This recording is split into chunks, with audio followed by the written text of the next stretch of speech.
All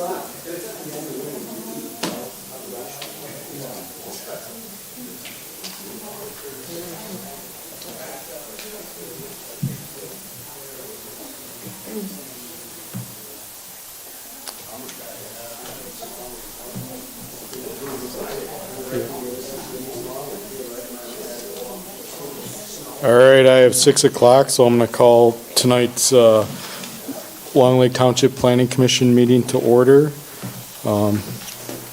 First, invite everybody to rise for the Pledge of Allegiance. Pledge allegiance to the flag of the United States of America and to the republic for which it stands, one nation, under God, indivisible, with liberty and justice for all. Thank you. Can we get a roll call, please? Yes. Paulson. Wyand. Springsteen. Here. Wagner. Here. Vershave. Here. And Bott and Allen are absent and excused. Our next item is approval of the agenda. Does anybody have any edits to the agenda? Was that yeah? Yeah, staff has amendments for you. There's 5 pieces of correspondence that need to be added under item number 6. One is a letter dated February 18, 2026 from the Charter Township of Garfield. One is received today from Taylor regarding the public hearing tonight. One received today from Gibbs, also regarding the public hearing tonight. Same with these last 2. One is Jablonski received today, and Smith received today. Those all need to be added to your correspondence, and they're provided for you on your desk. Also, the other thing I'll add is a part of your commissioner packet. When I binded the PDFs together, somehow the site plan got omitted from it, so I printed out copies for you as well. Public, there's copies on the public table there if you want, and also Matt's got it up on the computer for your packet as well. That's what staff has for the agenda. Thanks, Cody. So with those additions, I'll look for a motion to approve the agenda. I moved. So moved. Is there support? Motion by Springsteen and support by Paulson to approve the agenda. Is there any discussion? All in favor say aye. Aye. Aye. Any opposed? Seeing none. The agenda is approved. Conflict of interest. Does anybody have a conflict with tonight's business? Seeing none, we'll move on to our first public comment period. Any person may speak for up to 3 minutes on any topic. We do have a public hearing tonight regarding conditional land use by applicant Marvin Clark. So we will have, during that item, public comment dedicated to that. So anybody want to talk now? Come to the microphone, name and address, please. Chris Crew, 3016 Collier Road. It's not in the agenda, but last week, you guys, or last meeting, you discussed the priorities for 2026. And throwing this out, Dan's heard me in the board meeting last time, to look at adding to your priorities list something that addresses the potential for having people approaching us for a data center. So that we're not in a position where we end up with an, oh crap, we didn't know, and we've got now to deal with somebody who wants to put a data center in this township. Whether or not they could find the property or not, I don't know, but Garfield and everybody else seems to be fighting these things. So being a little proactive on this might be a good thing instead of being reactive and going, well, we can't do anything about it. We got a Dollar General. So, thanks. Thanks, Chris. Kay Ingraham, 5170 Jacks Trail. I would appreciate it if you would implement the same rule you do for residents as business owners when they come up and speak, that they give you their home address. Thank you.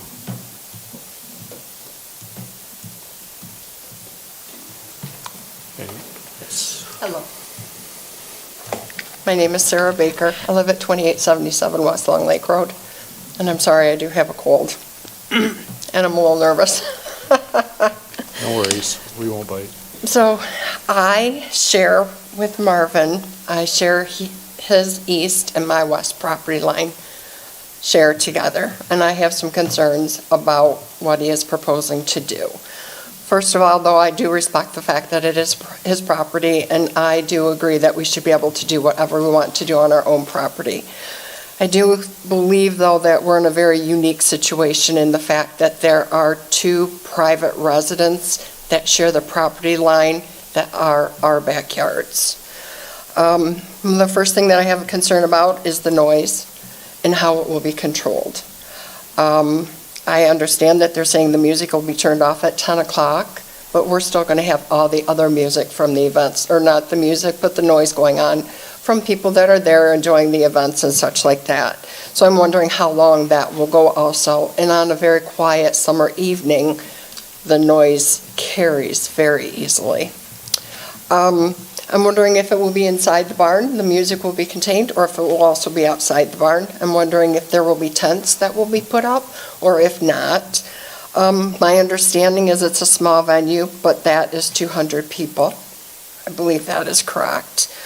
Will the music be amplified? Will it not be amplified? And is it going to be available 7 days a week to anyone who would like to use the venue? Those are just a couple of my concerns when it comes to the noise. I also have a concern about the overflow parking that, as you can see, is right behind the barn, essentially. My property is directly east of that. The overflow essentially will be right directly in behind my home. There are gaps in the trees where then their lights will come right into my home, right into my backyard. Another concern about that also.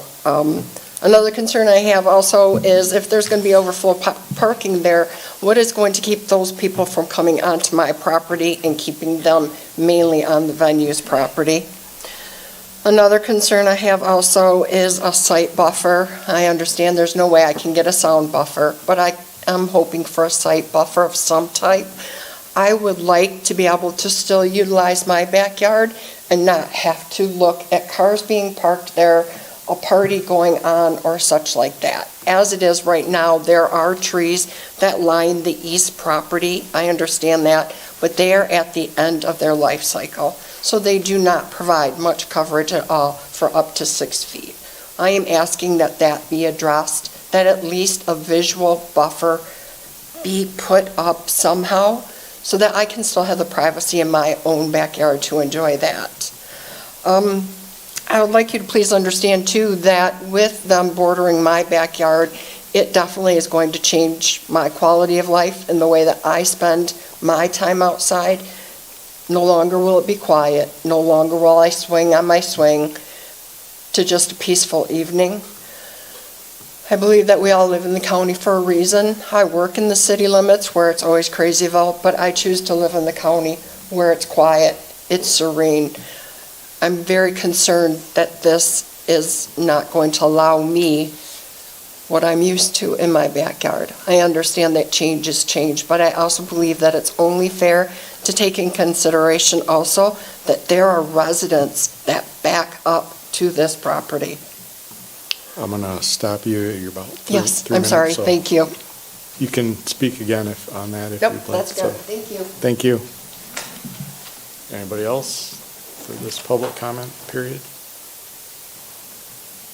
All right, we're going to close this period and move on to our correspondence. We noted we've received, when we adjusted the agenda, we had additional correspondence that's in front of everybody.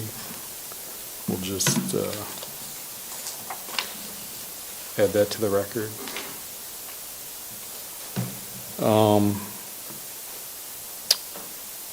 Moving on to approval of minutes from our February 24th meeting. Does anybody have any corrections, edits that are needed for these?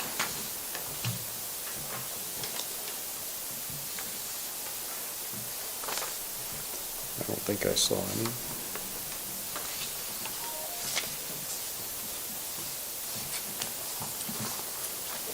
There's no edits or additions. I'll entertain a motion to approve the minutes.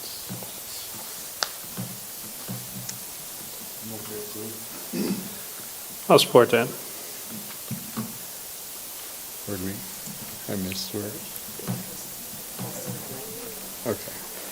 Motion by Paulson, support by Wagner to approve the minutes. Is there any discussion? All in favor, say aye. Aye. Any opposed? Seeing none, the minutes are approved. We are up to, we have no postponed business, so we're up to our public hearing for tonight. We have conditional land use 03-26-01 and site plan review 03-26-01. It's a request by applicant Marvin Clark to operate a small event venue as defined in section 4.24 agritourism and agribusiness of the Long Lake Township zoning ordinance. This would be at 10093 North Long Lake Road in Traverse City. Subject property is in section 20 of Long Lake Township, identified by parcel number 28-08-020-001-00. First, I'll ask Cody to present this application to us, please. Perfect. So in your commissioner's packet, we have our summary insert here, which describes the conditional land use that Bob just read off. Your possible actions for tonight are to deny the conditional land use and site plan, approve the conditional land use with conditions, or postpone your disposition on the conditional land use, as we do with all of our applications. There are 4 options there. I included for attachments the public hearing notice that we put in the paper per state law, as well as mailed to every resident within 300 feet of the subject property. The applicant's application, the application letter, the site plan, which again, I apologize, did not get binded in originally, but you should have in front of you now, and then also the planning department memorandum on the topic tonight. As part of the brief overview, whenever a applicant submits a application, parts or some of the required site plan may be waived by either the planner, zoning administrator, or the planning commission. We did this last year with the YMCA when there was no construction to be done on the property. I didn't ask the applicant to provide an engineered site plan to try to save the applicant some money because no soil was being disturbed. I did the same thing this time around, educated the applicant that a engineered site plan may not be necessary for this review, so that is why we have a little different of a site plan showing than a stamped and sealed that a new construction would warrant. The applicant is applying for a small event venue through our agritourism and agribusiness section 4.24 of our zoning ordinance. This is a unique section in the sense that agritourism and agribusiness have components that are permitted use, and it has components that are a conditional use. The intent of the section is sixfold.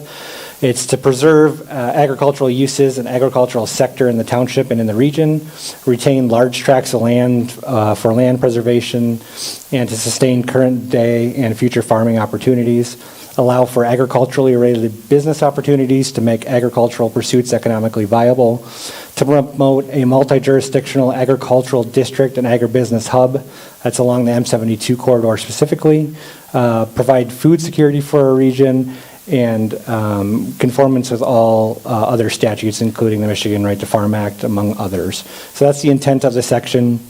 And as you can see here in 424.2, it lists the agribusiness, agritourism uses by right. So things like cider mills or seasonal U-Pick, food sales and processing, those are things that would be handled administratively.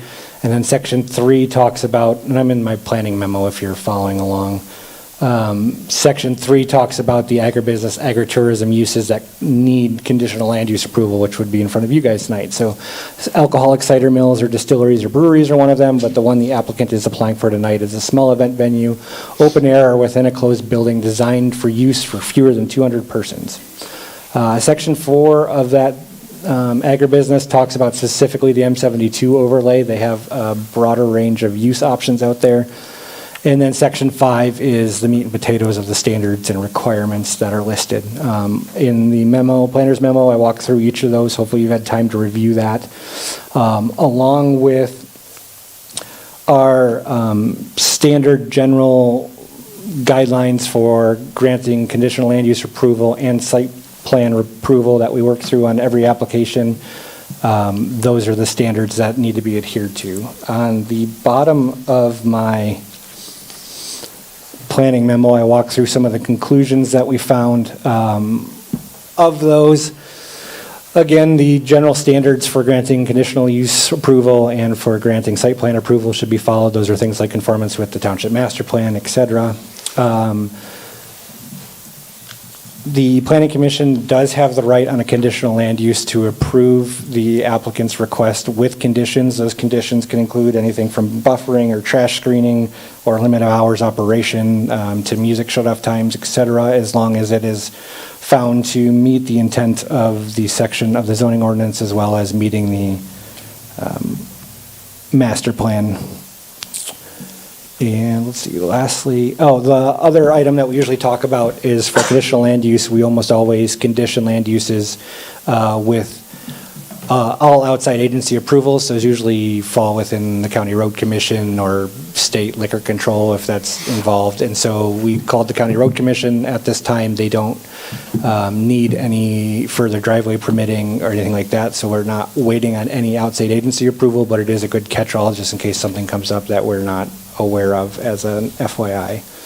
And then the other item that's listed here is we almost always have fire and emergency service station go out and take a look at the site to make sure there's adequate access. This isn't, the request isn't changing the access to the property, which is in existence, so I don't anticipate receiving anything back from the fire station. They just didn't have the time to do it before a meeting tonight, so they're reserving the right to make comments if they see something critical, which we'll address at that time. Let's see. The applicant indicates, if you look at the site plan, there's an existing barn on the property. The applicant has used this farm in the past to sell such products as Christmas trees or pumpkins and gourds, and they are now asking to use the same barn for a small event venue.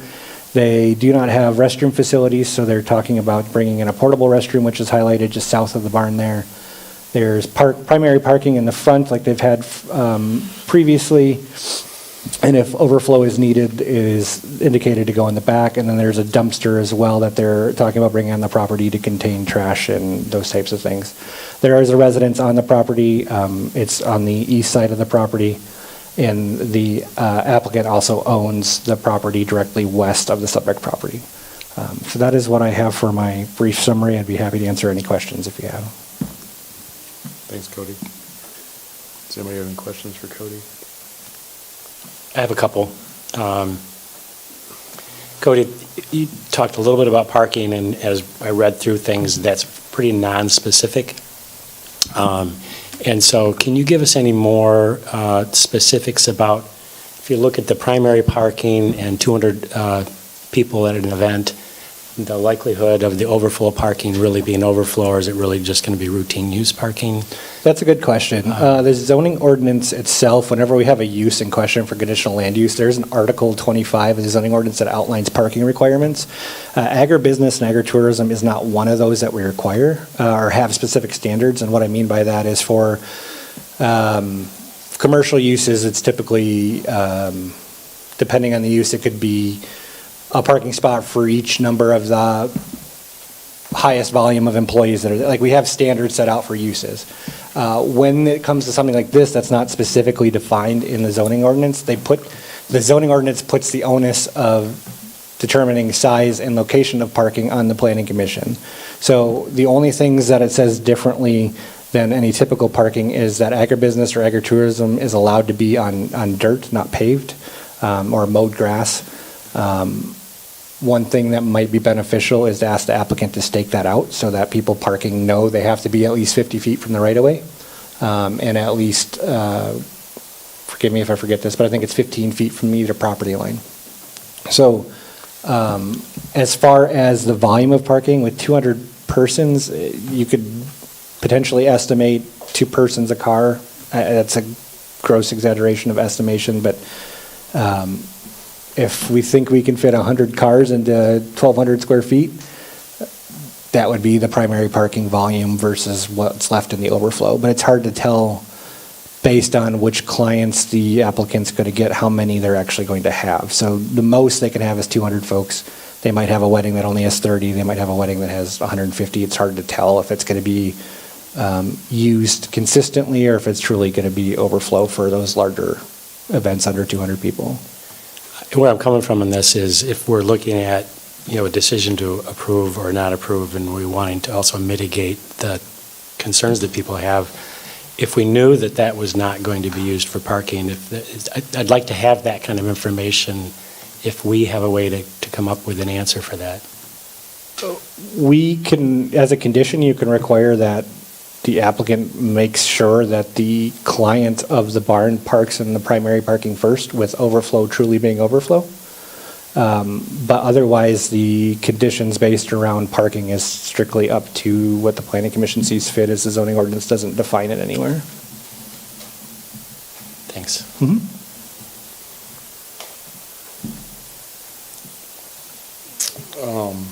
I guess let's ask the applicant to. Can I ask one question to Cody first? Sure, okay. If something like this were to be granted, this approval would run with the land, correct? The site plan, in our conditional land use, how it works is the site plan runs with the conditional land use.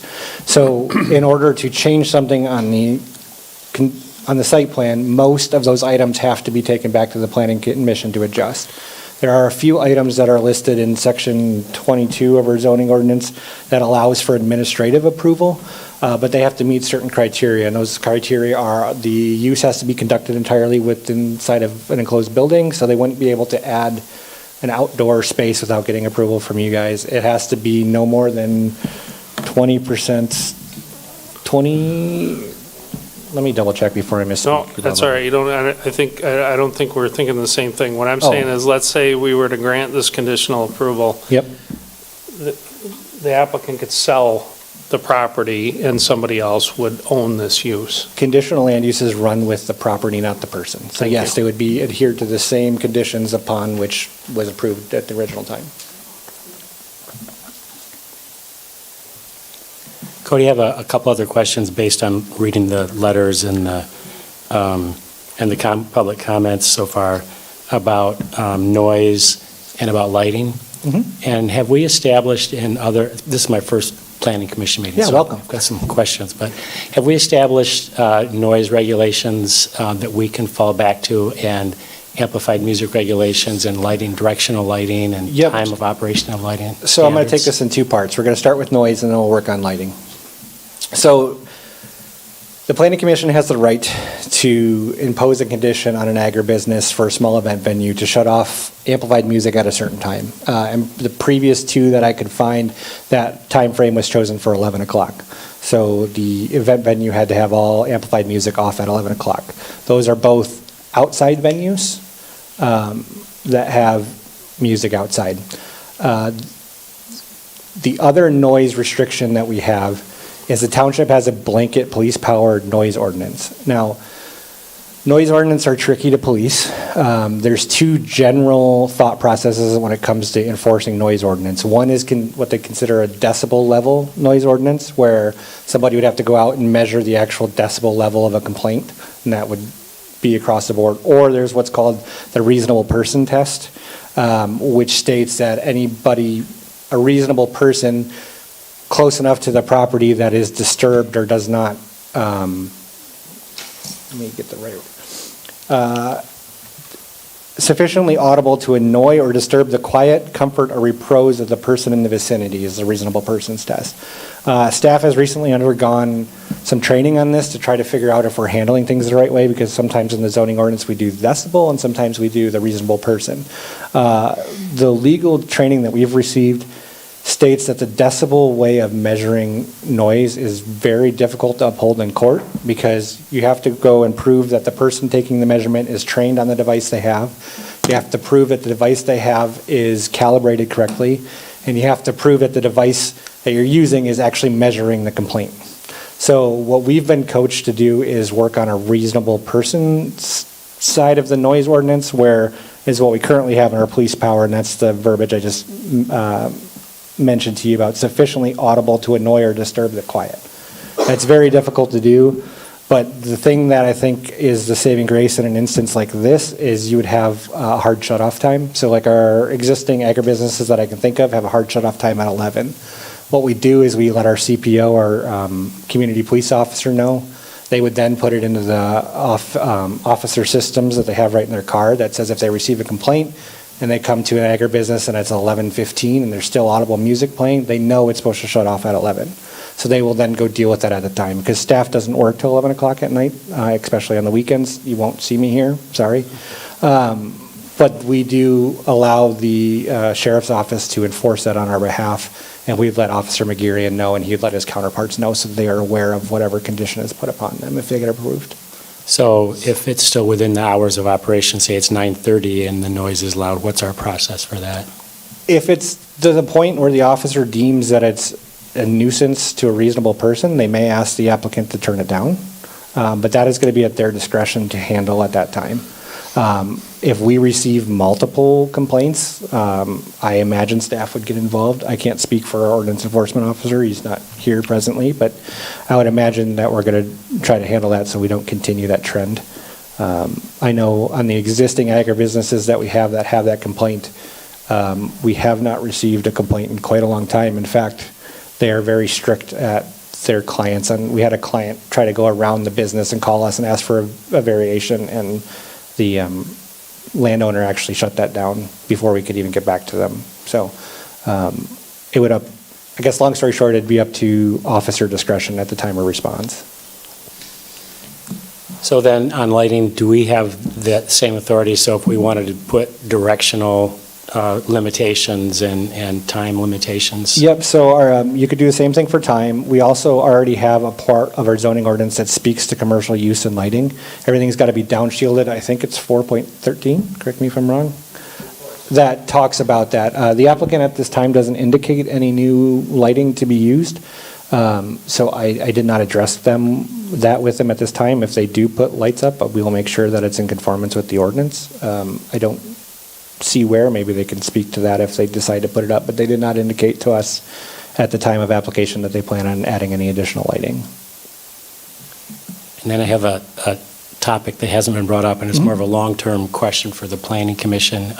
This property is within the Hamlet or West Activity Center. West Activity Yes, sir. Center. Do we have the ability to put a condition on if that activity center actually happens and if there become public facilities like sewer and water, that this would be a requirement for properties that were developed within that space? Let me ask if I'm understanding you right. Is your question, if public sewer and water come, can we force them to hook up to it? Is that your question? I guess sort of that's the question. It's more if we're, as a township, planning for the future, and we're saying that space is planned to be public, and so, in our future, we're looking at public utilities. I would think that we'd want to have the public spaces there hook up. And so, so I guess the question is really, would we have the ability at that time to say, well, you took that responsibility on when you accepted the approval we gave you? So most of the time, how public infrastructure works that I've seen, and it would be up to the township board at the time that they choose to adopt public infrastructure, most of the time what they do is when the county health department deems that your system's at a fail state or that you need to re-up, so you want to add bedrooms or something and you don't have a big enough size, at that time they force you to hook up to public public infrastructure. That said, in practical purposes, I don't see public infrastructure getting that far in the next decade, but you are right. 20 years from now, completely probable or possible that we'd have public infrastructure there, and they would fall in the same category as anybody else. Once their sewer or septic or water started to fail, they would then be forced to hook up and pay the fees that the township board incurs at that time. If I may, just expand a little bit on your West Activity Center comment.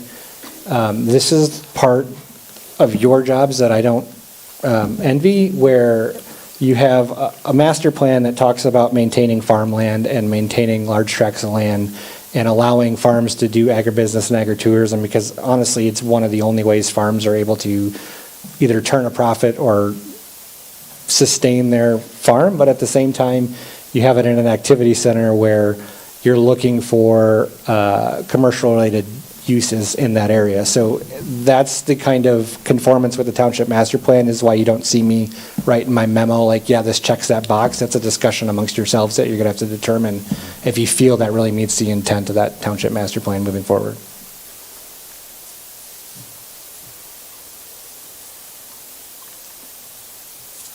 All right, thanks, Cody.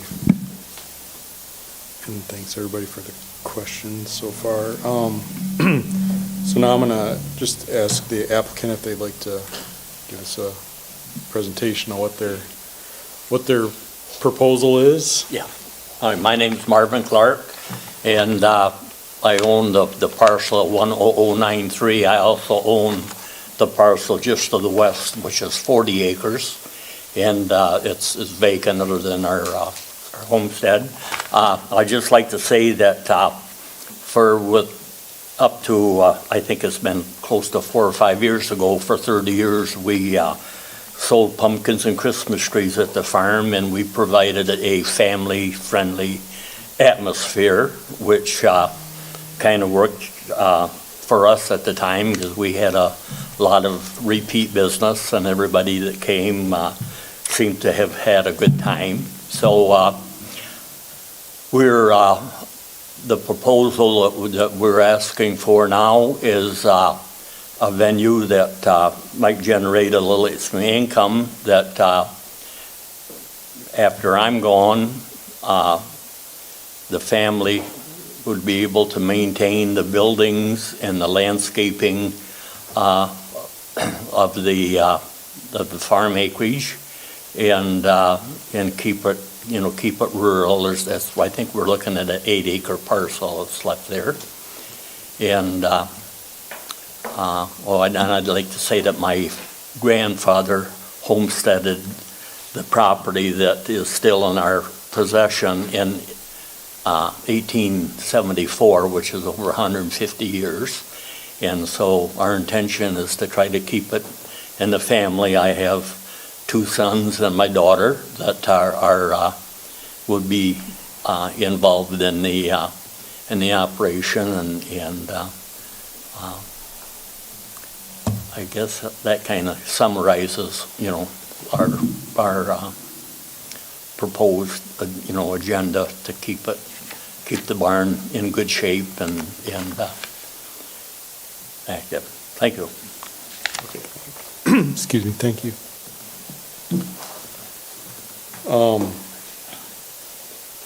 I guess back to questions for the applicant or Cody or.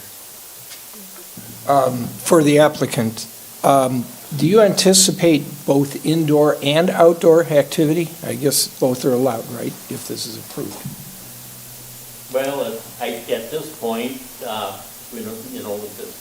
we're just planning on basically an indoor venue, and with the weddings or the venues that might take place, I don't really see, other than the possibility of that by the overflow parking. We have some 100-year-old apple trees that may be doing a little landscaping to provide an area where if the people are wanting to get married on the farm, that it would be something that would be, kind of nice for them to use, So that would be one of the only things that comes to my mind that would be outside. And I'd like to just say, in regard to the music, our proposed is that all the music venue would be situated inside of the big barn, so that would give it a little additional buffer for the neighbors and, you know, the property owners around the farm. Okay.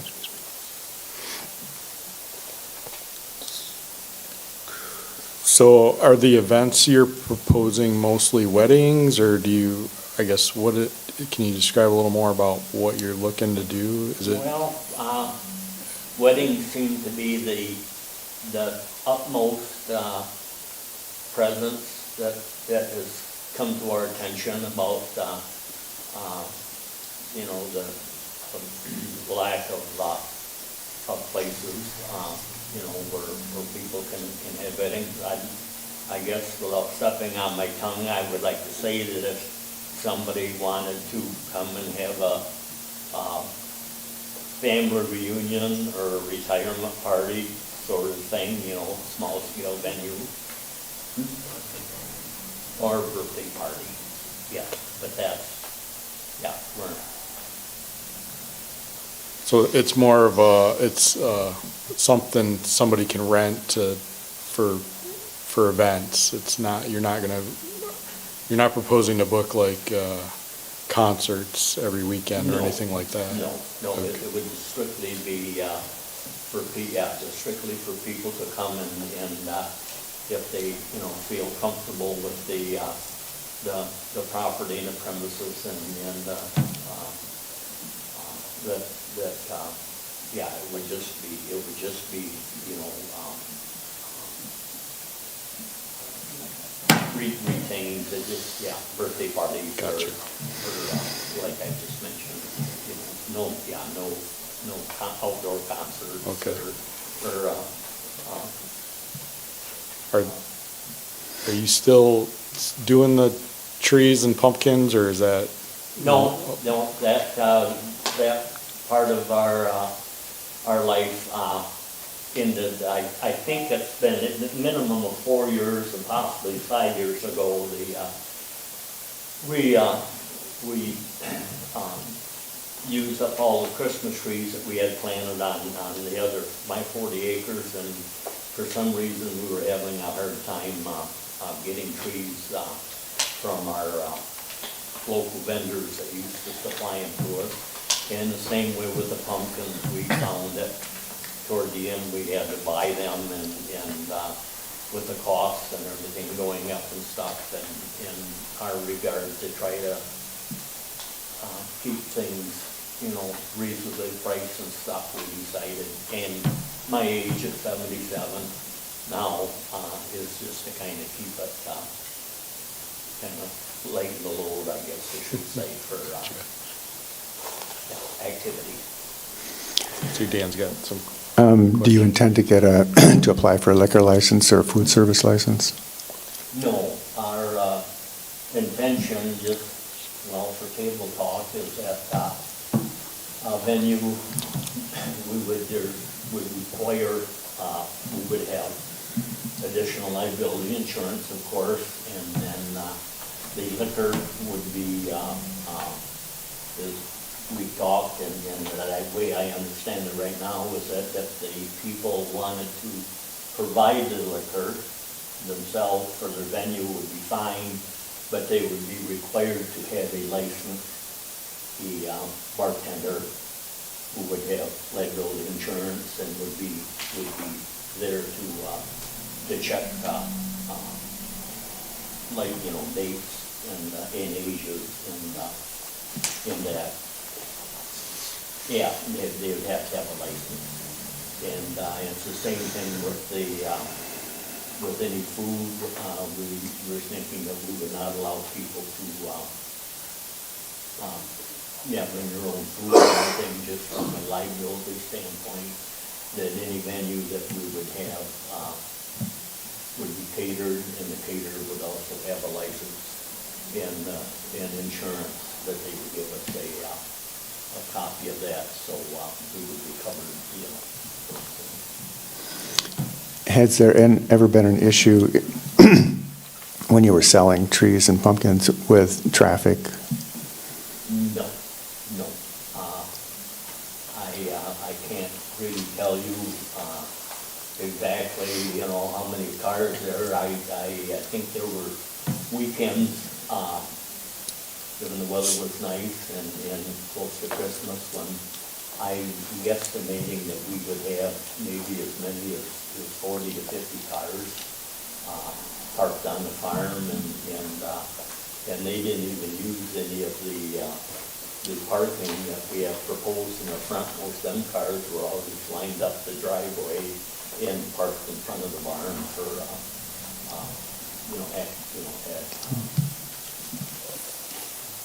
access to the building. But no, we never had a problem that I'm aware of. So there's currently no agricultural activity happening on the parcel. Is that accurate? That's right. Right? That's right. Okay.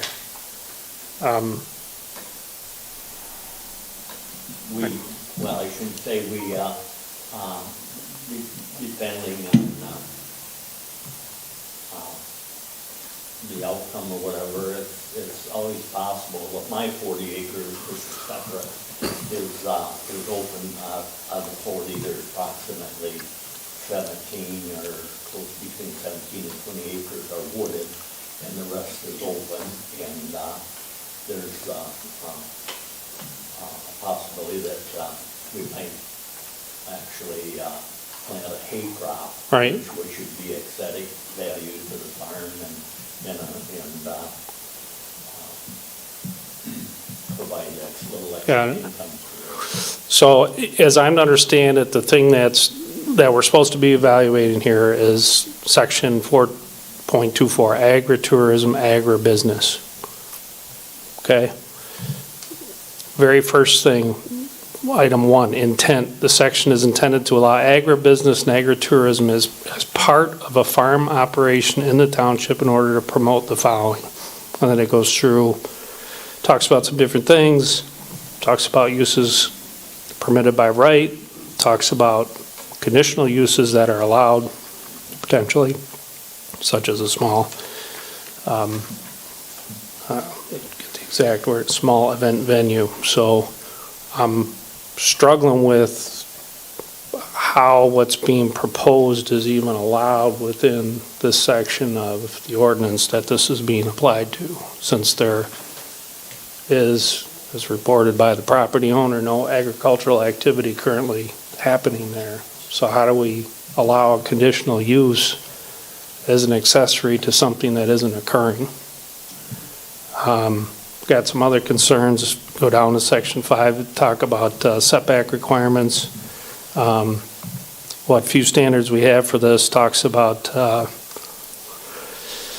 outdoor, let's see, event areas, restrooms, parking areas shall provide a minimum of 100-foot buffer.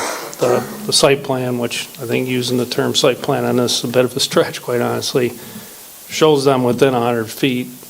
So it doesn't even satisfy what little bit we have. So I'm struggling with where we're really going here tonight with what we have. And I'm sure you folks are nice people, very well intended. I know you've been there for a long time. I've been on your property before with my children, bought pumpkins and Christmas trees. I know you pay taxes for many, many more years than I have in this community.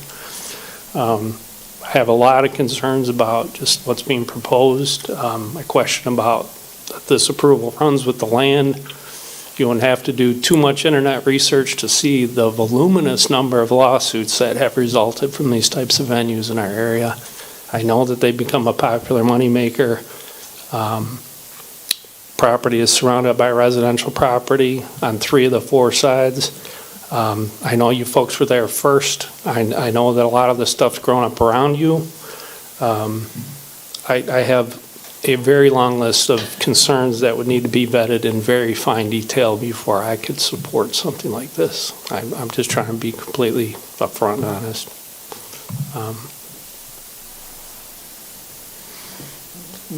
Did you want staff to comment on any of those? or- If maybe I'm misreading something, please. No, you're fine. So 5E says outdoor event venues, including such elements as. That was a question that staff had as well. So we've previously approved indoor event venues with closer setbacks because it's considered an inside event venue and not an outside. So it's an interpretation of the zoning ordinance. But where you're parking, whether the actual venue is occurring indoor or outdoor, do you think that has I mean, to me, I don't think. Correct. The previous agribusiness that we approved has parking that's closer than that 100 feet. So my assumption and understanding of that is because when the planning commission approved it at that time, it was an indoor event venue with parking that happened to be closer to the right of way than 100 feet. Not saying that's how you have to do it moving forward. That's how I interpret it, and that's why I consider the application complete moving forward. The other question about it being a working farm versus being on hiatus. So the definition in our definitions of agribusiness, let me pull it up so I don't misspeak. I saw it, talks Yeah. about. Talks about a farm enterprise. We don't define farm enterprise. The state defines a farm operation in terms of the Right to Farm Act, which isn't directly correlated, but does tend to intermix quite a bit when it comes to agritourism, agribusiness.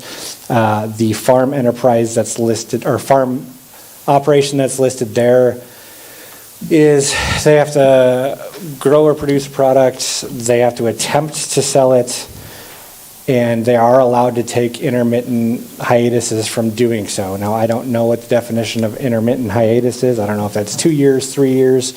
When it comes to zoning ordinances, if you abandon the use after 6 months, you lose that use. But also farming and agriculture is a use by right for that district. So if the applicant stated they were going to put some hay in the back by the overflow parking in between these property lines and the overflow, staff would consider that an operating farm enterprise. Obviously, at this time, that's not the case, but that is part of the reason why we entertain the application as is. Thank you. Cody, in reading that too, I was reading some of the same things Dan did, but also that one of the purposes is to maintain the land as a large block of land as opposed to developing it into smaller parcels. Is that still something consistent with the way you see this? Yeah, my understanding of that intent, and I wasn't here when that was written, so forgive me if I misspeak for somebody that was here, but what we're seeing as a trend in northern Michigan, especially in a bedroom community like Long Lake, what happens is when there's a large tract of land and somebody ceases to farm it or they cease to use the use that's on it, it gets bought up and put into a site condo or a subdivision. So a most recent example of that would be the Ratola farm here just east of the township offices. That farm was 72 acres, probably 60 of it was actually farmed. That farming operation ceased to exist for whatever reason the landowner decided at the time, and that it was bought up and they're putting 62 houses on it. So I think the previous planning commissions and staff were working on an avenue to allow different use or agriculturally related uses on properties like that so they'd have a different revenue stream option to keep a hold of that large agricultural style of living or even that tract of land. Otherwise, if the applicant decided to sell their property, they would have splits available and they could split it up or put different uses on that property.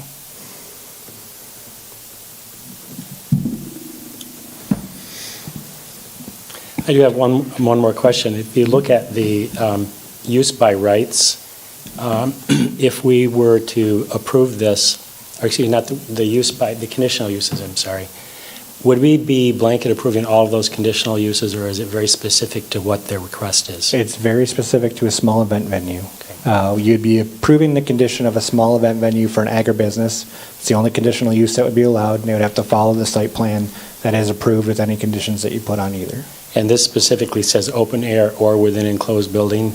Would we be limiting it to the closed building, or because of the current wording is both, would we be allowing open air? That would be a condition you could put on it. So if you decided to approve the land use with conditions that all music, food consumption, alcohol consumption, however you want to word that, happens within inside the closed building, that is something you could do. But also remember, they don't have restroom facilities on site, so they'd have to bring portable restrooms, which would technically be an outdoor event venue item, just like the parking, even though it's not an outdoor event venue. So there'd be a little bit of ambiguity there. But if you passed the use with the conditions, you could specify those uses on the site plan. So I realize I just talked in a circle, but did it make sense? Okay.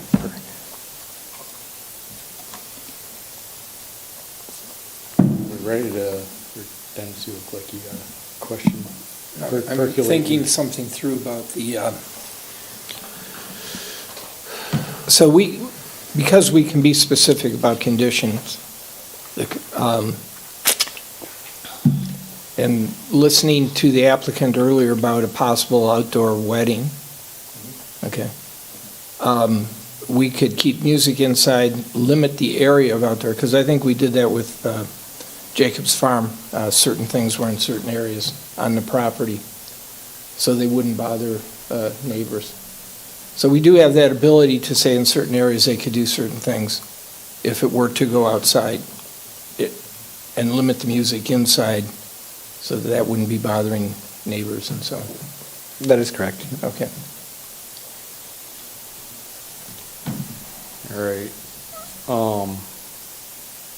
At this point, I'm gonna open this public hearing to public comment. It's 6:50, so anybody that would like to offer comment on this proposal, you have 3 minutes to do so. I Hi. have a clock. I'm up. Cindy McLaughlin, 10054 Fence Post. I live in the Wheelock Farm subdivision, which is right south of the overflow parking. I assume that you all have the letters that were sent in today, the correspondence. Please note that majority of those came from our subdivision, so I hope that you all read them and pay attention to them. We're a great, quiet, child-filled subdivision, and this is of great concern to us. We've been here before. We talked about the traffic of Dollar General. We lost. We're now talking about the traffic that this may incur.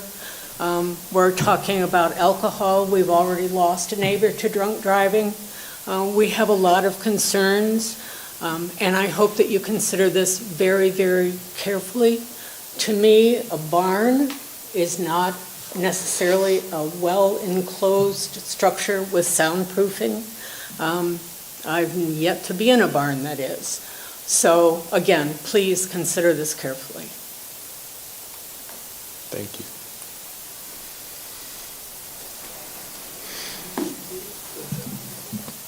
Anybody else have anything for this? Chris Crew, 3016 Collier Road. Size limit, so I found the approval from October 23rd of 2018, where you approved Jacob's Farms, and you put it, constraints on the amount of people inside of their facility at like 165 or 169. So there wasn't 200 people necessarily.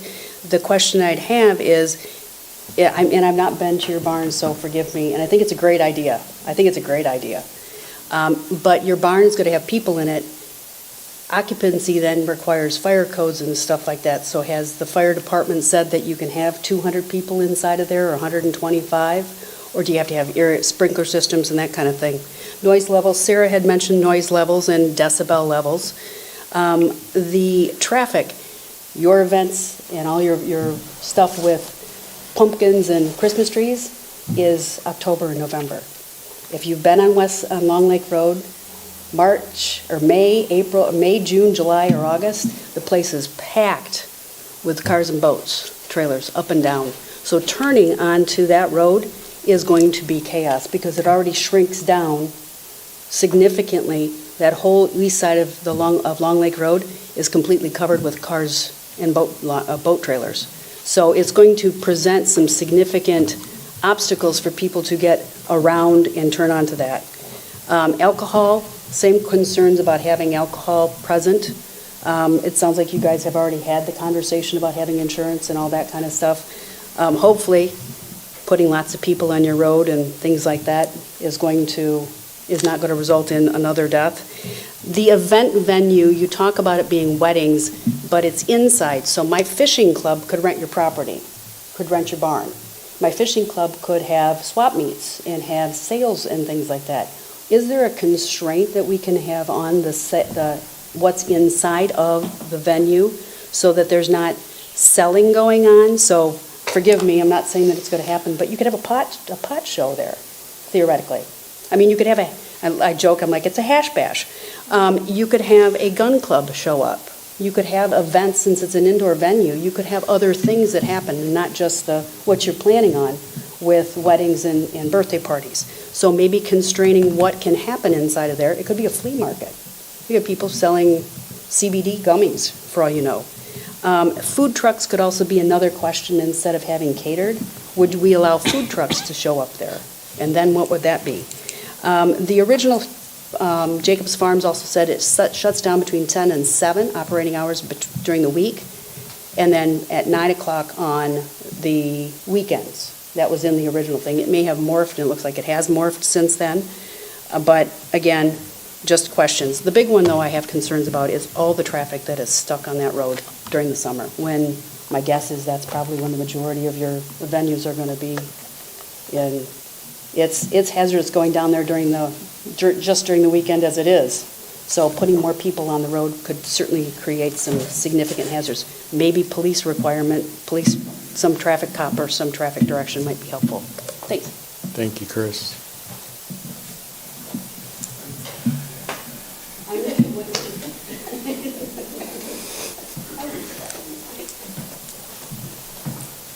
Hi, Melissa Winter, 2852 Old Barn Road, which is the neighborhood directly west of the property. I don't have a lot of other new information to share. Other than that, my concern is definitely with the traffic during the summer in particular.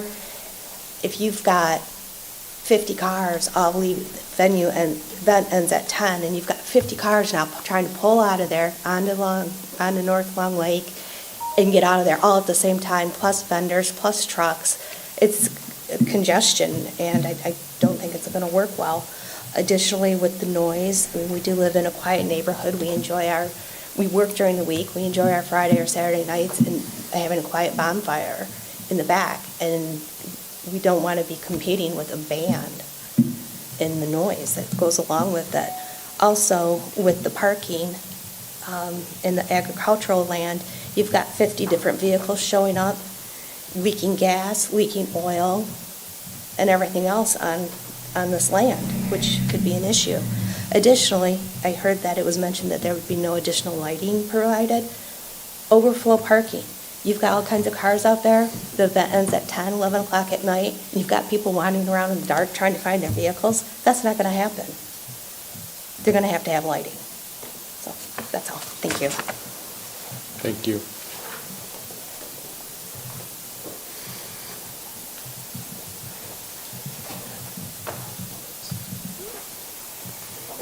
Hi everyone, I'm Casey Caw. I live at 2101 Gina Marie Lane in Grawn. I just want to, we're here to support the Clark family. Here's another family that's been in the area a long time, looking to be able to sustain their property for another generation. I've had several conversations with them. They are 100% willing to talk about trees and noise buffer. I don't know about the traffic cop. I don't know if you can do that or not, if that's something that can be written in. So I would just, in support of yet another long local family, stress, please consider this with restrictions. Everybody's, I think they are 100% open to that. The timeframes for the noise ordinances, extra trees for a buffer, whatever you feel you need to do. But agriculture's obviously not working for them right now. The pumpkin patch dried up, the trees are gone. Maybe they plant hay, maybe they plant something else. Right now, an event venue is better than growing homes. So, please consider, allowing them to keep this land in their family. Again, they are very reasonable restrictions. They're willing to work with you, and I think there are restrictions out there that can alleviate a lot of the concerns that have been brought to you today. And I ask you to please really look into those and consider those to, again, support a local family. Thank you. Anybody else like to speak? All right, seeing nobody run into the podium, we'll close the public comment portion of the public hearing at 6:58.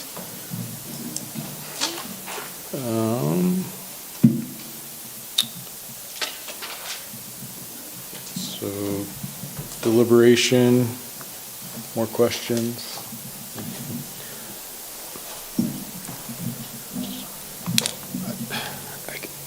I guess how I feel about this is,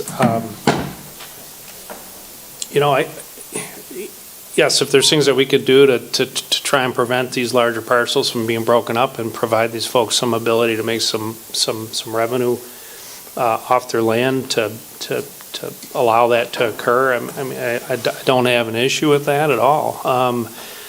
I do have an issue with just the lack of specific detail that we've been given, and rather than five of us, should be seven of us here trying to come up with a big, long list of things that we feel should be incorporated into the plan, I would feel much, much more comfortable if the applicants are serious about pursuing this, that they invest in developing a full site plan and provide us a very, very, very detailed document that would address a lot of these concerns I think that we all have, and I'm sure they have a lot of these concerns themselves. But just, one example, that sanitary facilities will be, a porta potty located outside the barn. Well, where outside the barn? Is it on the north side? Is it on the east side? Is it on the west side?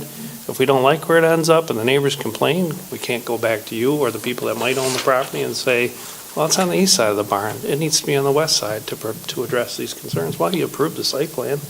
Well, no, we approved an aerial image that didn't even say where the restrooms were going. So that's where my mind's at right now. I think this is a nice introduction, but I just can't support what's being proposed, given the enormity of questions that I have, and would require much more details on what's being anticipated on the property that won't result in a burden to the community.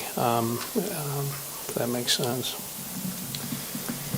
I'll weigh in as well. I agree with you, Dan. I think the Clarks have come with a pretty kind of a cool plan that's happened in a lot of places, but I think the people that are coming and voicing concerns are really legitimate concerns. And so if there's a way for that to be worked out so that they're mitigated to an extent that makes a difference to the people that live around, I think as Mrs. Baker said when she started out, we all want people to be able to do things with their own property, but we don't live in a vacuum. And so we know that we impact all of the people around us as well. And if there's a way for this to be mitigated to make a difference, and things clearly, the noise, the lighting, the traffic, how you're going to use it are all big issues. And so finding a way to, look at come up with solutions, rather than turn this down because of that, I think sending it back to say, work through those issues and maybe have some conversations and try to figure out if there's a solution that you can come up with. I think that's good. And as you said, Dan, I think it's going to be pretty specific.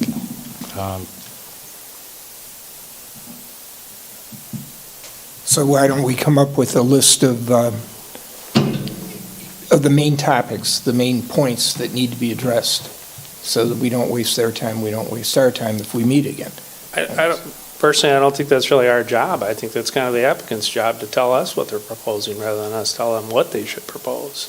Me personally, Well, I think we would be discussing these in the end, so we are going to discuss them. Yeah. Yeah. Yeah, So- and to that point, if we are provided a 1-inch thick document on everything that's being proposed, I don't want to make any, suggestion that that's automatically going to win a yes vote for me. I'm just saying that I have a tremendous number of questions, and we could sit here till 3 o'clock in the morning Saturday, and they still wouldn't be all answered. But I don't think that it's really on us to sit here and put together a long list of. Okay. I don't see why we can, but that's all right. Well, I agree with Dan, I agree with Dennis. I'm supportive of the general proposal that's in front of us. I'm all for supporting agricultural families, properties, keeping, it. I think the township would really prefer to see the farm remain as opposed to houses being developed there, So I think the proposal to you know, to have something that the family can use to generate revenue to support the property over time is a good one. But I do echo concerns of commissioners and the neighbors about certain things that need to be addressed, so. Well, I think, you know, There's a recording of this. I think and- everybody heard, you know, the main concerns. I mean, we've got a lot of, I mean, the questions are out there that, you know, I think if, you know, we can see on a site plan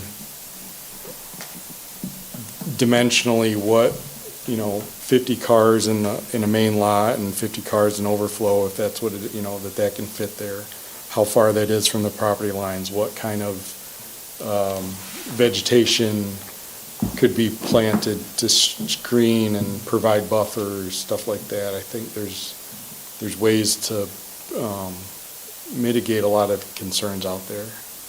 I think we just need to see it presented in a way that we can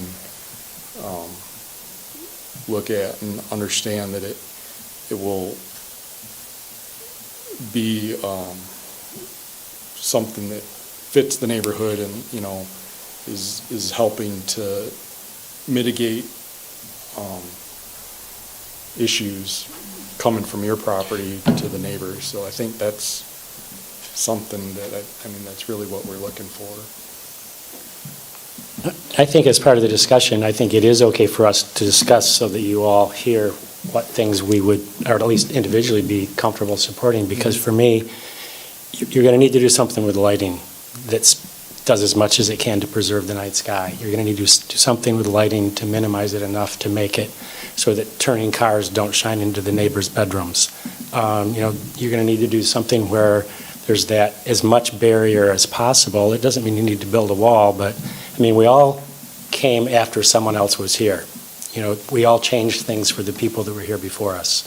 And so, but that doesn't mean it has to stop. I think the preservation of large plots of land is as Bob says, and I think it's important, but you know, there's traffic that you're not going to be able to do much about. So I don't know what you can do about it.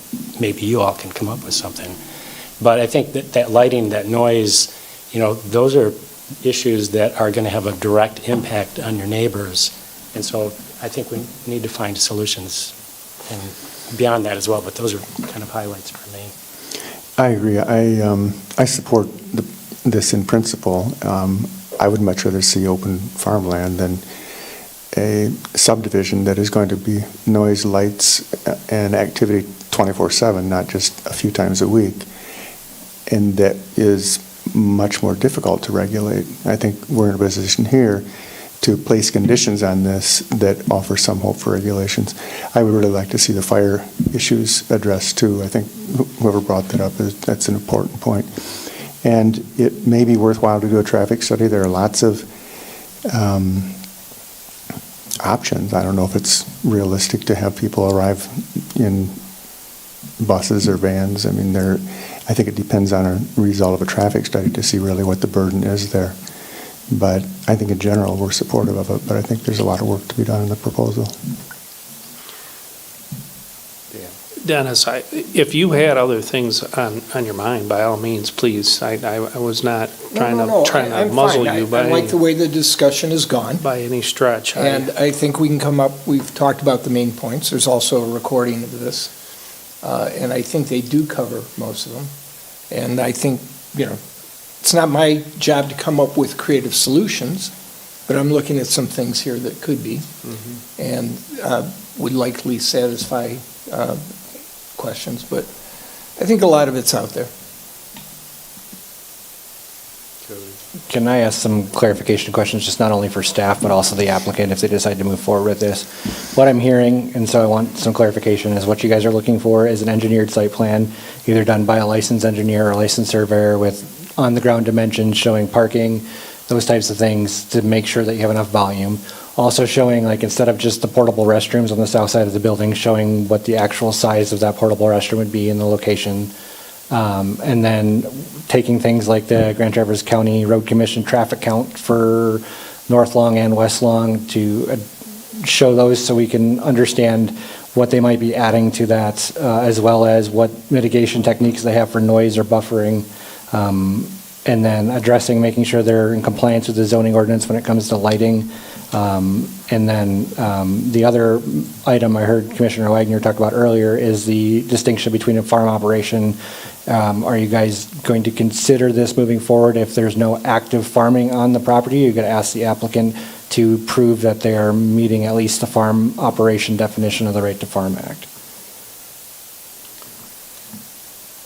I have a question as to whether or not this is an allowed conditional use, given that there's no active agricultural activity occurring. So that's a question I have. I don't have the answer. The interpretation of farm enterprise would be either up to the planning commission to interpret at this time, or it could be as formal as asking the ZBA to inform that, or if you're just looking for it to match a sister regulation that the state runs as their definition, if you're comfortable with that. Farm enterprise is not designed in the zoning ordinance. I don't have an answer to you if we consider this a farm or not. So, going back, my recollection when some of this was being talked about to try and encourage these types of activities, I mean, it was,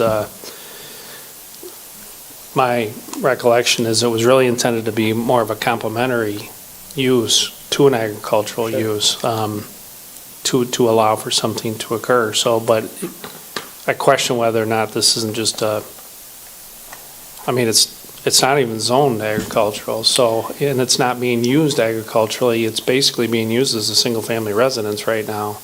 So if I wanted to do a wedding venue on my house, can I go plant some tomatoes and say, I'm gonna do a conditional use here and have 40 people over on Saturday and If you defined your residence as a farm enterprise, then yes, I would have to process that application. So that's what I'm saying, it's not clear to me in my mind as to whether or not this even can be viewed as a conditional agricultural use under our ordinance, which admittedly is quite vague, and I know you did not author it. No, and that's fine, and it's not, I'm not placing the blame on previous commissions or previous staff. It's just it's with a 240-page document, you're going to have vagueness in there that needs determination. Now, the applicant has stated today that they've had pumpkins and trees and various other crops, and it proved not viable for them, and so they stopped offering them for sale. Now, does that mean that they cease to be a farm enterprise? That's a discussion for, I don't know. We don't define it anyway. If we defined a farm enterprise as they have to meet the rule of RTF, or they have to attempt to sell one piece of their farm, then no, they're not a farm enterprise. But just because they're not zoned in the agricultural district doesn't mean they don't have a permitted use by right to be a farm. So at what point does that cease to exist? I guess that's a determination either for you to make or for the ZBA to make at that time. It's kind of vague and ambiguous.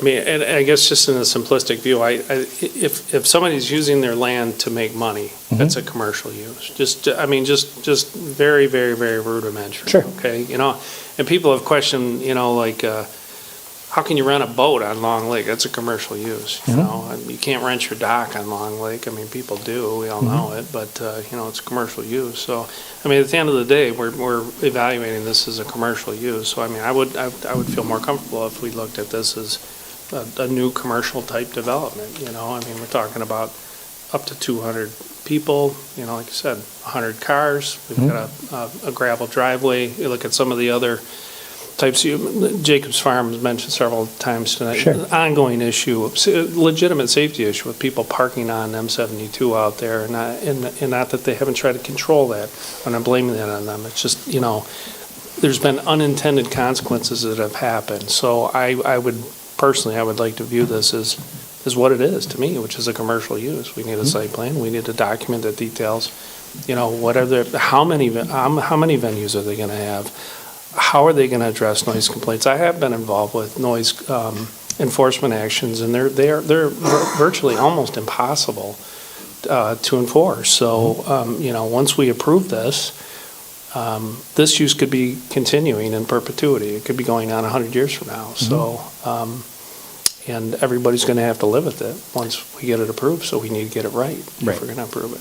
And I don't mean my comments to be argumentative, I mean them to provide clarity for the applicant if they decide to move forward. Just to be clear, I'm not saying you're wrong, I'm not saying you're right. I'm not The more viewing we this talk as a- about it, the better these folks can decide if they want to move forward with that. Engineered site plans cost money, they may or may not want to invest the capital.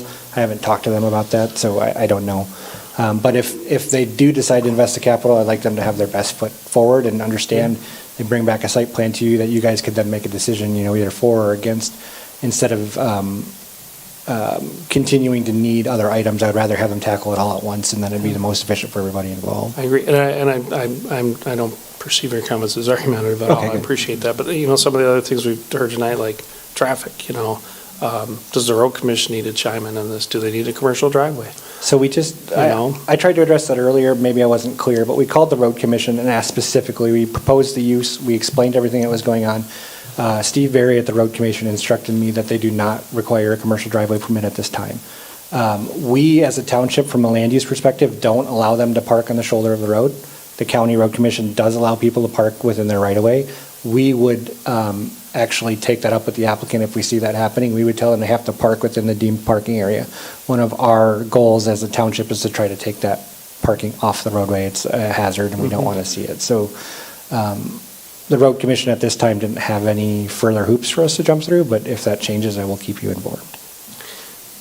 Dan did point out that I misspoke on the restroom location. Oh, is- no worries, Is yeah. actually shown on there, so my apologies.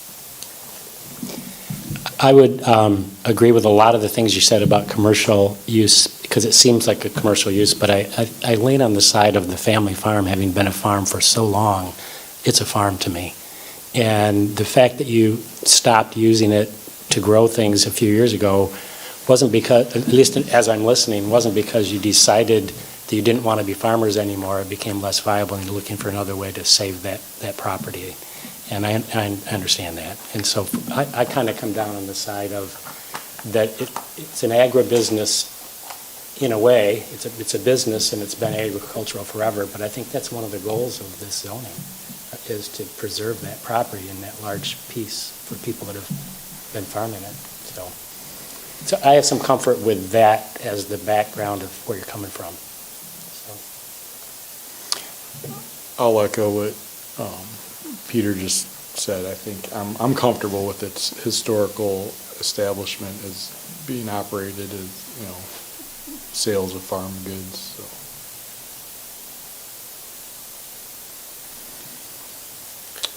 I don't know if this is appropriate if this comment's appropriate for this discussion, but given that that is envisioned as an activity center,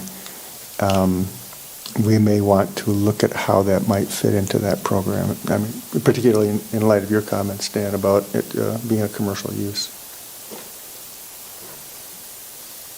Activity centers are designed to promote commercial use.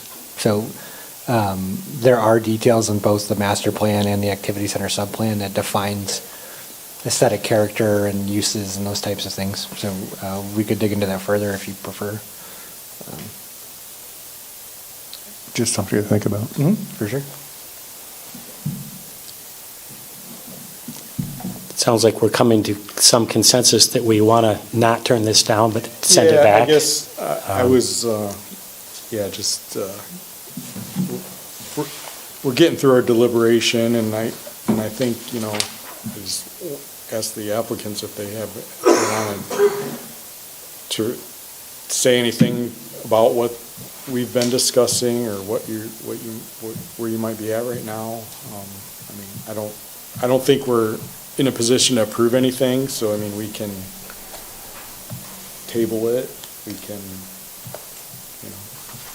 something along those lines. I don't know if you guys have any thoughts about what you'd like us to do.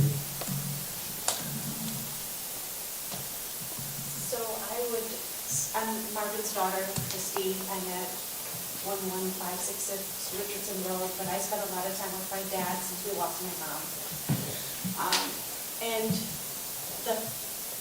my grandma, I didn't know my grandpa. I was one when we lost him, but I know that he farmed, my dad farmed. In fact, he sold manure to buy my mom a wedding ring. She was proud of that. She had it right up till the end. but to preserve this barn is important. To me, this is my daughter. I do want to keep it in the family, and I want to find a way to do that. And I don't, I see what Jacob says, they have apple trees planted, if you want to call that farming. I don't, but it's what they've done to preserve their barn. And I have talked to the Michigan Historical Preservation Society, and I think we have their support too, and we want to be good neighbors. We've always, I feel like we've always been good neighbors. My parents have been good people, and that's what we'll be. We're not looking for, and I'm in agreement that limit what we can have there.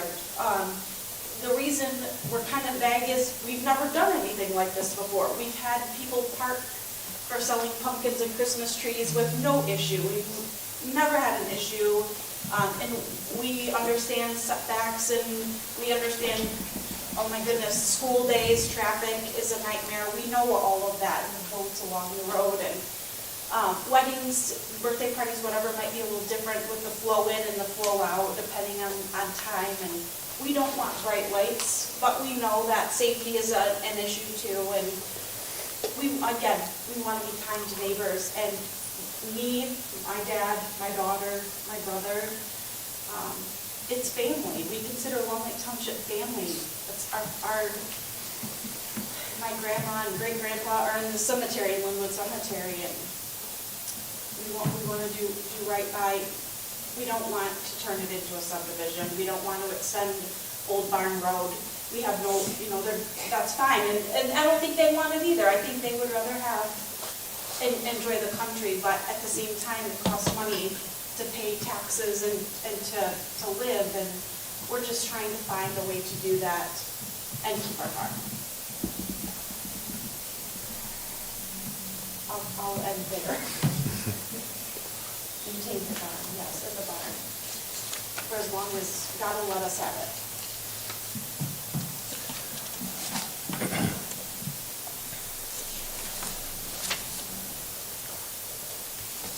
So if we table this, Cody, that allows, we can table it for an unspecific amount of time. You can table it indefinitely if you like. Indefinitely to allow the clerks to bring additional information. Yeah, what I'm hearing from you is how you're going to want to handle this procedurally is you want to table it citing additional clarification on site plan to address items such as traffic, noise, lighting, and active farming, and potentially occupancy with the either construction code or with the fire department as far as number of folks allowed. If you table it citing those specific details, they can come back with either an engineered site plan or something similar to address those however they see fit. Can we add hours and frequency of use? Because I think that was something that was mentioned a couple of times. So ultimately, that would be up to your discretion, but they can indicate more clearly when they plan on using it. That is definitely doable. Cody, so I guess so we don't just give the applicants a long, expensive list of things they need to do. Would it be possible, unless you just absolutely feel it's not necessary, to get a legal opinion as to whether or not what's being proposed in this instance? And I say this instance, but I could see this being applied in many, many other similar circumstances, and as to whether or not this even satisfies the intent of that section of the ordinance. You know what I'm saying? Yes, we could do that. Let me ask you a quick, go ahead, sorry. But I was just going to say, you don't even need to answer that now, but I just, I feel like the township has some skin in the game here, and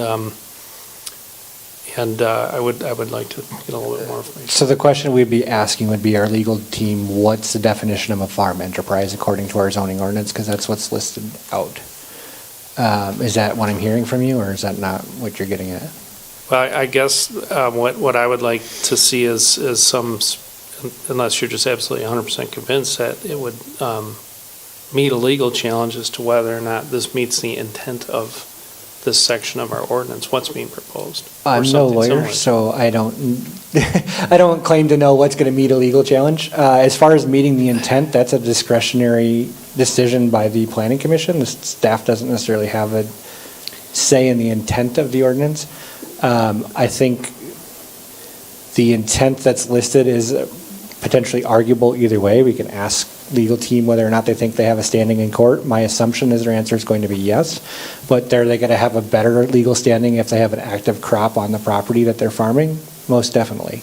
So it's going to depend on what our legal team's definition on farm enterprise is and whether or not a hiatus from growing crops would still deem that a farm enterprise. And for the intent of the ordinance, it has to meet that definition in order to meet the intent. And to that point, if it's a matter of just planting an apple tree or two and saying, I'm just, because, I mean, the challenge could come from anywhere. Sure. And I'm not saying that the challenge would come from the township, but it could come from a neighbor. And if they said, you improve this and it's used as part of farm operations. Yeah, it's got a record of them saying they're not farming, but they It's want to do it difficult when anyway. we don't define it. I know the only thing we keep going back to is state law, which is the Right to Farm Act. And if they took some of the apples out of their current apple trees and put them out at the road and put for sale, technically they're meeting state definition there. Do I think that is what everybody thinks of a farm when they think of farm? No, not at all. But that's a state law, so that doesn't even apply to what we're talking about for zoning ordinance. So we can ask legal how that is defined, or how they might have some, what do they call it, case law that shows what's, maybe there's a test that the state Supreme Court has for what's defined as a farm under a zoning ordinance. I'm not sure, but we can ask legal for that.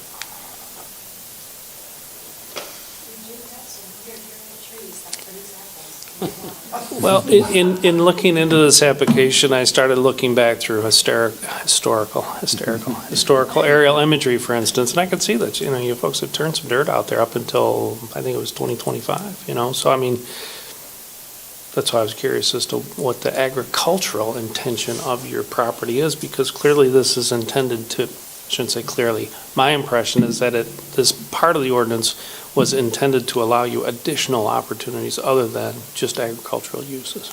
But if you're not doing any agricultural uses, how can you have these other opportunities? That's the part that I'm first and foremost wrestling with, because it's like literally the first sentence in this section of that part of the ordinance.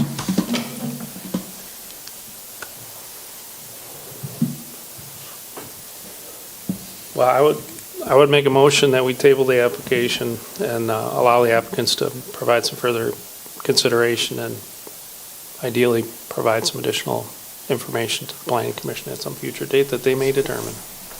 I'll second that. So we have a motion by Wagner and support by Paulson to table the application to allow the applicant time necessary to provide additional details as discussed tonight. Is there any further discussion on this motion? I would just encourage you to have conversations with the other people that were here while you're working through that. All right, then all in favor of the motion signify by saying aye. Aye. Any opposed, say the same. All right, the motion to table the application is approved. Excuse me. Thank you for your time and hearing us. Moving on to our next item, we have no pending business, no further new business. We are back to public comment, our last public comment section of the evening. So anybody that would like to address us? Yeah.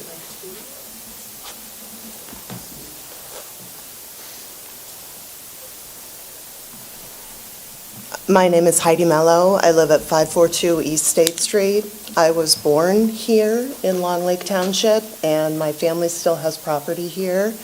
I'm fearful that as a farm family, they may only have all of that wooded acreage as their farm, what they can sell. And if they can't do other things to pay for their property, they may be forced to clear cut the property. And I don't think anyone here wants to see that. So I'd be in favor of this. Thank you, Heidi. Anybody else? One last parting comment. Chris Crew, 3016 Collier. Dan brought up the question about the land use being tied to the property. So whatever you decide with the property will continue in perpetuity unless somebody changes it. And heaven forbid that you have to sell. But whatever you end up getting is going to follow that property around. So somebody could keep your barn, somebody could take your house and turn your house into another venue, or come back to the planning commission and put another barn up. So as long as we understand that we're going to have this, and like I said, I think it's a great idea, but with some constraints on it, some things so that you guys don't run into people knocking on your door saying the lights are too bright, the music's too loud, we got a car accident here, there's drunks running around my backyard, and it smells like pot in the yard. Again, I'm just joking about the whole pot thing, but there's things in the township that they don't allow right now that could, in theory, in a venue inside, could happen. So, that's it. Thanks, Chris. Last chance. All right, we'll close the third public comment period for tonight at 7:30. Reports. Dan, Township Board report. The last Township Board meeting, nothing really too earth-shaking. The Township did adopt some new policies, I guess, cash handling and receipt policy, purchasing policy. These are things that have been, I think, long discussed, just trying to formalize some things. And we also adopted a principle of governance. So that was more of a administrative type meeting. So nothing really too earth-shaking stands out in my memory. Thanks, Dan. Max isn't here, but was there a ZBA meeting? There is not, no. No ZBA report. Cody? Yeah, I have a couple things for you tonight. Included in your packet, the MTA is hosting a planning and zoning primer. It's an educational opportunity for the 7 of you. Please take a look at that. I used Max's handout there as an example and scanned it in your packet. If you're interested in attending any of those, it highlights multiple dates and times. Please let me know. We'll let the clerk's office know, and we'll get you set up to do that. So please stay in contact with me if that interests you.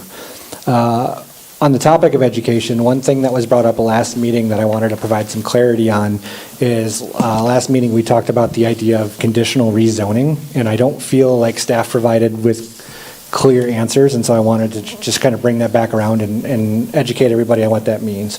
So we use the term conditional land use permit, which is oftentimes confused with conditional rezoning just because it has the same word in it.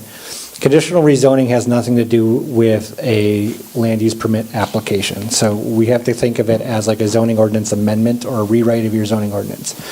A conditional rezoning is the applicant has the right to come before you and ask for their current zoning to be changed to a different zoning district. So in example, they could be zoned high-density residential, and they would like you to conditionally rezone them to the local business district.